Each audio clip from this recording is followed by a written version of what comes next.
G'day guys, Mac with the Outer Circle, and in this episode of Getting Started in the Horus Heresy, the World Eaters, Part 2. The World Eaters are actually solid middle of the road legion. Because they're such a simple legion to play, and the playstyle doesn't force you to do one thing or another, they're surprisingly versatile, and I know people are going to be really weirded out by this, but I think they make a viable shooting army. I know, horrible. Let's get into the rules. Violence Incarnate. On any turn in which a unit with this special rule makes a successful charge, it gains +1 attack for the remainder of that turn, in addition to any other bonuses, even if the charge is considered disordered. Yeah, okay, that's fine. I don't know what to really add to that. It's +1 attack. It affects everything. That's your dreadnoughts, that's your land speeders, your bikes, your infantry, you name it. Simple bonus. +1 attack if you charge. World Eater's advanced reaction now. The Savage Tide. So it's a shooting reaction like most of the advanced reactions are. Essentially, if you get shot, you get Feel No Pain 5+. Not hugely important, but what is pretty cool about it is that after you've resolved the shooting attack, you then get to charge the people who shot you with the reacting unit. That's pretty fun. That's pretty funny. Yeah, I really like it. It's not broken. It's just a fun little bonus. Which means the enemy will be very smart to stay outside of your charge distance. So, Warlord traits. Blood Hunger, which is a traitor-only trait. The Warlord, when he actually has this, whenever he kills an enemy model, he gets +1 wound. Can't go above 6 wounds though. But in theory, he can keep this up all game. Yeah, it's pretty good. In addition, Warlord with this trait, any unit he's joined must declare a charge in any of the controlling player's assault phases where there is an enemy unit within 12 inches line of sight of the Warlord and his unit, and must target the closest enemy unit if possible. And you also get to take an additional reaction in the movement phase. It's pretty good for a challenge-centric Warlord. The problem is, with a lack of Eternal Warrior and knowing how many weapons are out there with Murderous Strike causing instant death, you're going to have to pick and choose very wisely the combats where you involve your Warlord in order to actually make something of this bonus. Otherwise, it's incredibly situational. Cloaked in Blood. Any model that does not have the Legiones Astartes World Eaters special rule must reduce its leadership by -2 when locked in combat with the Warlord or any unit that includes him. In addition, you get an additional reaction during the movement phase. This is actually very good. The Warlord, especially if you're in multiple combats, will reduce everyone's leadership by -2. That puts normal Marines down to leadership of 5. If you can combine somehow something like Night Lords in there, or a morale modifier, psychic power, whatever it might be, you could reduce enemy leadership incredibly in here. And of course, adding to any particular combat bonuses you may have, as long as you've won the combat, you're almost guaranteed to make the other guy run, unless they're stubborn. So, yeah, I really like Cloaked in Blood. I think it's more versatile than the Blood Hunger. The Butcher's Claws. When a Warlord with this trait, and all models of the Legiones Astartes World Eaters special rule in a unit that he's joined, when they have it, they get a bonus attack from the Violence Incarnate, which is their Legion trait, and they also gain +1 strength for the remainder of the turn that they charge. And you get an additional assault reaction. So where the Cloaked in Blood is making enemies run from you more likely, so more successful to win and sweep an assault, the Butcher's Claws is just the you hit like a freight train ability. Yet potentially really, really strong. It depends what unit you put it on as to how hard they're going to hit. So Rites of War, they've got 2 Rites of War, and I don't mind them, but they've both got just little problems. So Berserker Assault. In the Berserker Assault, you've got a whole bunch of bonuses. When you have a unit of World Eaters, they gain +2 inches to the distance that they move when they run. Sure. You're not going to be using it that often because World Eater shooting is still very viable. They don't have much that reduces their ballistic skill at all. In fact, the Red Butchers are the only unit with a low ballistic skill in the army, so you don't need to run too often. It's nice to have, but it's not necessary. Units composed entirely of models of the Legiones Astartes World Eaters also gain +2 to the distance for charge rolls made. Now that's a handy bonus. All units composed of World Eaters When using this Rite of War, gain +1 to their leadership to a maximum of 10 when making pinning checks. If it was all morale, very good, but only against pinning. Situational, there is more pinning in this edition than last though, so I won't discount it. Rampages squads may be taken as troops choices, but it doesn't give them the line special rule. Very important here, because when we get to the other Warlord trait, well, you'll see. And lastly, Predator squadrons may be taken as fast attack choices in a detachment using this Rite of War. That's good. In bigger games especially, like 3,000 points, you can put Predators into your fast attack and still capitalise on as many heavy support choices as possible. So essentially you can take 4 heavy support choices in a World Eater's army with this Rite of War. Again, viable shooting army. Limitations. All units in this detachment must attempt to assault when they're within 12 inches. So essentially the same as the Warlord trait. You must charge someone if you're within 12. Got to charge the closest, that kind of thing. Downside though, you can't initiate a multiple combat. It's not the end of the world. Limitation, you can't take allies. Oh no. Anyway, moving on. The Crimson Path, the other Warlord trait. Any unit composed entirely of models with both the infantry and Legiones Astartes World Eaters, ignore the first wound inflicted on them in each phase.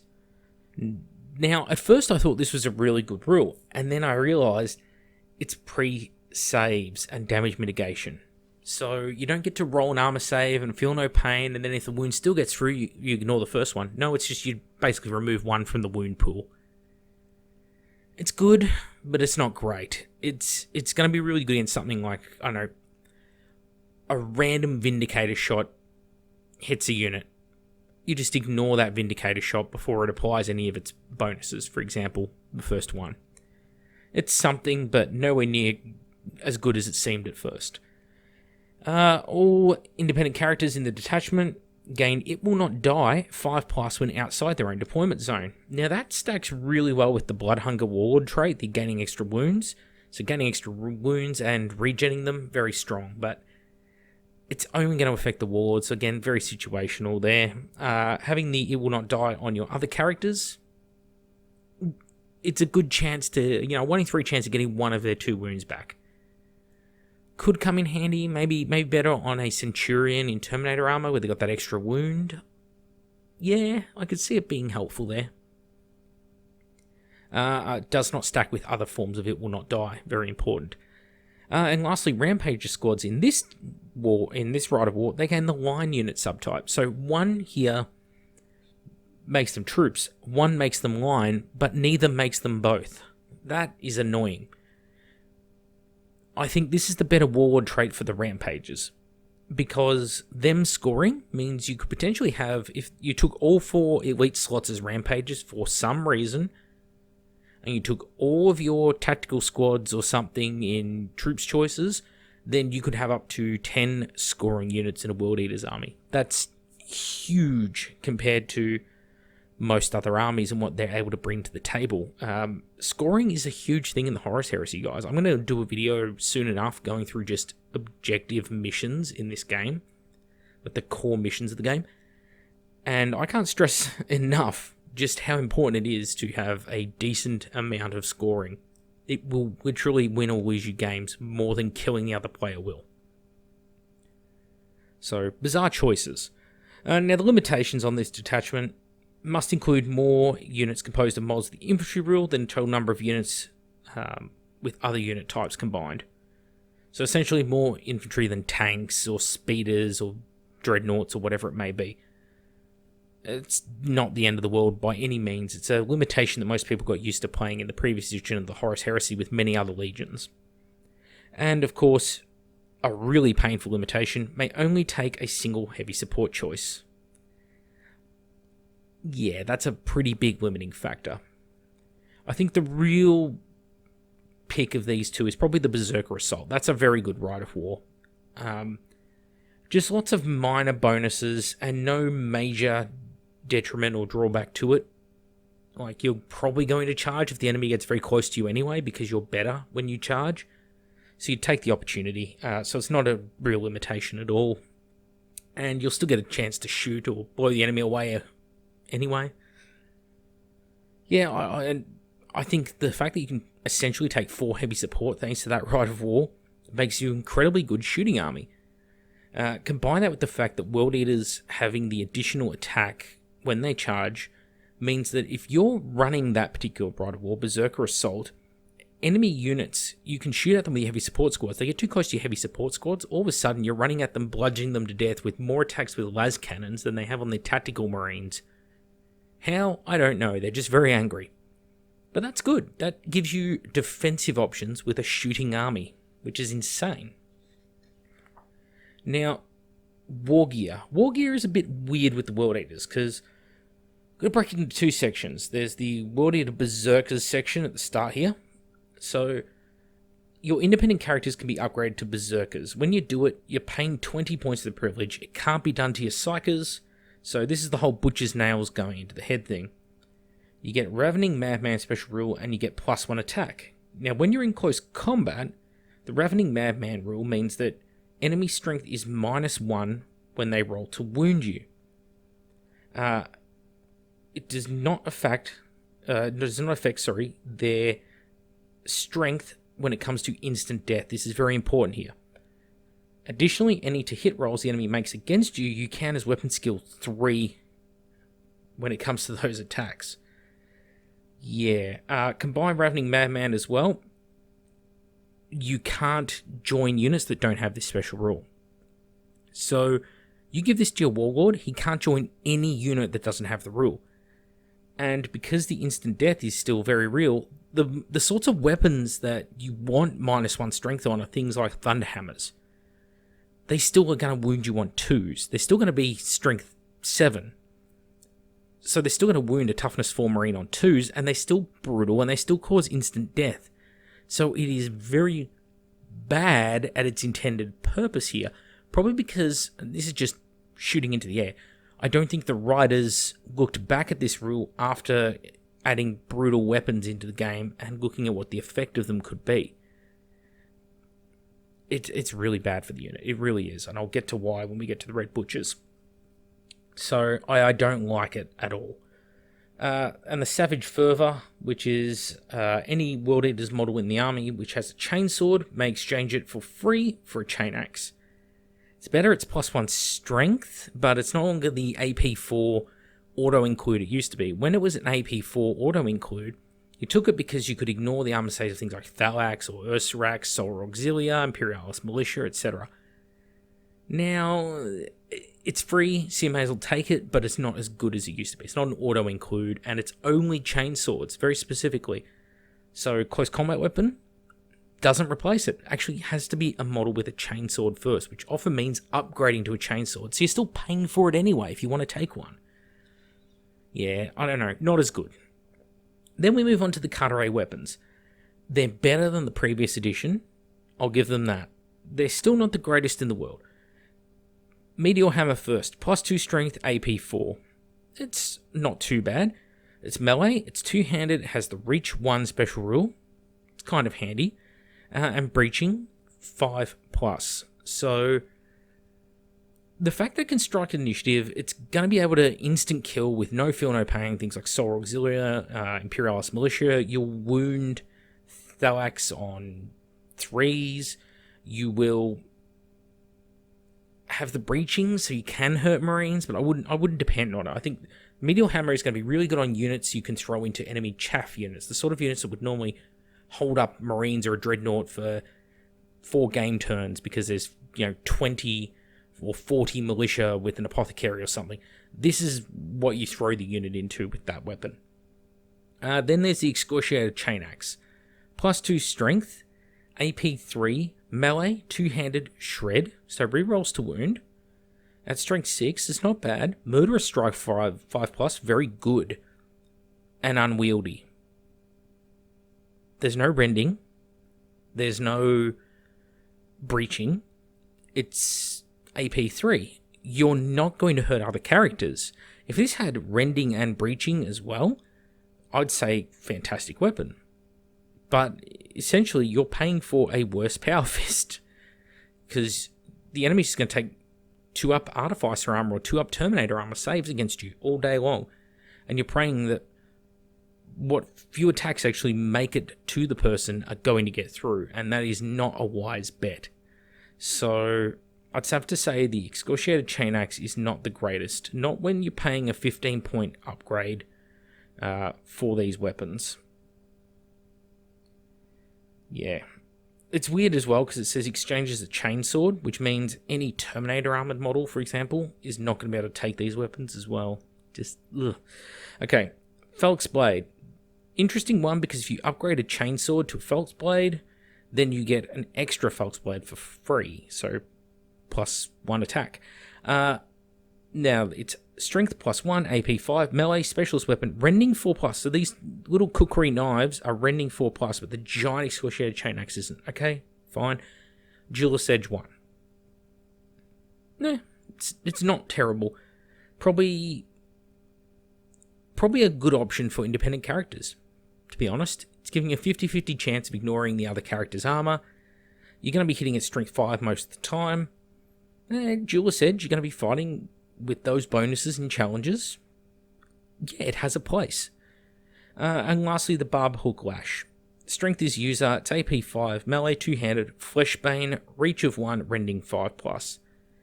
Could be useful on... At first I'm going to say like Dreadnoughts and like Cortex creatures, but they're going to make you re-roll the Fleshbane. And AP 5 is not very crash hot, so I think the Meteor Hammer is just the better option than the Hook Lash. Rending 5+ is okay, but yeah, I'm not sold on it. If it was Strength +1, yes, I'd say good weapon, but it's very in that mediocre category right now. Anyway, let's skip past there. Let's get into our specialist units. So, 2 to pick from here. There are PDF legacy units as well, which we won't go into. The Red Butchers, 250 points for a Cataphracti Terminator squad with Weapon Skill 5, Ballistic Skill 3, Attacks 2...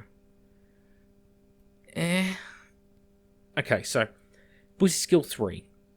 They're not going to be very good at shooting, but they're not armed with shooting weapons. They're armed with 2 power axes, as per previous Red Butcher incarnations. Weapon Skill 5 is good for them, but it doesn't help them against their enemies because they have the Ravening Madman rule, so they always count Weapon Skill 3 when people attack them. The whole point of Weapon Skill 5 in this edition is, holy crap, stuff this Weapon Skill 4, which is most of the units in the game, need 5s to hit me. Well, if you're counting as Weapon Skill 3 for the enemy hitting you, it doesn't really matter that you're Weapon Skill 5. All you're doing is, it's a little bit less hard for you to hit them back if you're going against other Weapon Skill 5 units. At 2 attacks base on the Red Butchers, Ultramarines Invictus Suzerain, Ultramarines, which have boarding shields, and only 1 axe, have 3 attacks base. So the Red Butchers, with both their axes combined, match the Invictus Suzerain, and the Invictus Suzerain, frankly, are harder to kill. Now, on top of this, they have Fearless, which is good, but they're only Leadership 6, which is not good. There are plenty of abilities that are targeted against leadership, psychic powers especially, that will really screw these guys over. They do have Hatred everything, so lots of rerolls there on the charge, or in that first round of combat. You can take up to 5 additional Red Butchers, 45 points each. Ugh. They've got an option of taking up to 2 Lightning Cores for 10 points per model, which is actually not a bad upgrade because it's going to take them up to 4 attacks each, 5 on the charge. They're going to go up to 6 because of the Ravening Madman. In fact, they have the Berserker special rule and the Ravening Madman, I believe, because of it. No, they just have the Ravening Madman. Cool. I just had to double check that because they don't get that extra +1 attack. They get the -1 strength on enemy attacks against them, but would you pay 10 points per model to take these guys up to 55 points to give them a combi weapon? I wouldn't, so ignore that option. The captain of the squad, the Devoured, the leader of the squad, can take a Power Fist or a Chain Fist or a Thunder Hammer. You'd give him the Thunder Hammer. You would. Out of all those options. Probably You can exchange either of his power axes. So you could give him a Thunderhammer and a Chain Fist, which would be hilarious for anti-everything, but for plus 20 points. I just... The more I look at the unit, the more I hate it. Really badly written unit. Because with the Ravening Madman, you're never going to get any Apothecaries in the squad unless you take a Primus Medicae and you give him the Berserker special rule, which is going to be a lot of points. You're going to make this Red Butcher's squad incredibly expensive. So they're going to be moving around the battlefield. They don't have battle hardened or anything like that. When they're in close combat with enemies, an enemy Terminator squad of just 5 guys with Thunderhammers are going to absolutely murder shred these guys. They just are, because they will just instant kill every Red Butcher in the squad with their attacks, and because their attacks are going to be brutal, they're going to hit you on 3s, because you count as weapon skill 3 to them, they're going to wound you on 2s, and then all those attacks are going to be brutal too. So, they will absolutely shred these Red Butchers, which is really depressing. I think Red Butchers here, they looked at the rules in the previous edition and they didn't realise just how weak they were making these ones. Because all the things that made Red Butchers special, the extra wounds, the high weapon skill, that kind of thing, the extra attacks, everyone else has got the same stuff now. Having 2 wounds on a Terminator is not impressive in 2.0, and the Red Butchers don't have the feel no pain like they did in the original version of Horus Heresy, just to contrast the two. And because of this, I think they didn't think the unit through, and that's why they don't work. They're very, very mediocre. There are situations where they could work quite well. If you're willing to go up to 55 points a model and go for lots of lightning cores, I think they could be an absolute blender. Just the sheer amount of attacks they could throw out could kill a lot of enemy units. But 9 times out of 10, regular Terminators are probably going to win the fight against the Red Butchers just through sheer amounts of attacks with things like brutal or instant death, which the Red Butchers cannot reciprocate. The Red Butchers are using power axes to try and chip off wounds one by one, and the only one who can make a difference is the sergeant of the squad, the Devoured. No, I was saying mediocre unit. I think they're just a do not take. I just can't justify it. I'm sorry, guys. 250 points for 5 models. Whew. Okay. Rampages. Rampages, on the other hand, I think are quite good. Quite strong, quite viable, and weapon skill 5 across the squad, 2 wounds each, 2 attacks base, cutaway weapons, take your pick of which ones you want. You can take any of the cutaway weapons. You can also give them jump packs, which is pretty handy, and the champion can take lightning cores or a power fist. I'd probably go the lightning cores on him. I think Rampages, because you can take up to 15 of them, if you went Rampages with multiple excoriated chain axes, that would be a very viable tactic for trying to kill Dreadnoughts fast. Just get those murderous strike hits off, hope he rolls a 1, and then see how many multiple sets of wounds that Dreadnought will take. They could take it down very quickly, because the Dreadnought's only going to be hitting them on 4s, thanks to their equally high weapon skill. Yes, it's going to squash several bugs with its attacks, but it's only going to probably kill 3 or 4 of them, which the Rampages aren't going to care about, because they're going to attack back with... Let's pretend they all, for a moment, had excoriated chain axes. If you have 15 Rampages, they're going to cost more than that Contemptor, considerably. They're going to be about twice the points of the Contemptor. But on the charge, if they hit that Contemptor first, that Contemptor is going to be taking somewhere in the vicinity of 60 attacks that hit on 4s, will wound on 5s, and all of those wounds have the instant death special rule. They've also got Furious Charge 1, so they're actually going to wound on 4s. That's pretty good. And they've got Chosen Warriors, and they've got Stubborn and their Leadership 8 base.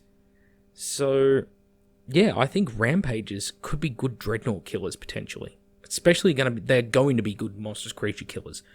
But Dreadnoughts, yeah, Rampages are far scarier than Red Butchers now. I think the 2 units have sort of swapped. Rampages were not very good in 1.0. Red Butchers were pretty decent. It's now the other way around. Red Butchers suck. Rampages are really good. I don't know that I'd build my entire army list around Rampages necessarily, although you're encouraged to. But yeah, solid unit. For 22 points a model, the fact that you're taking those Cutter A weapons, yeah, I like it.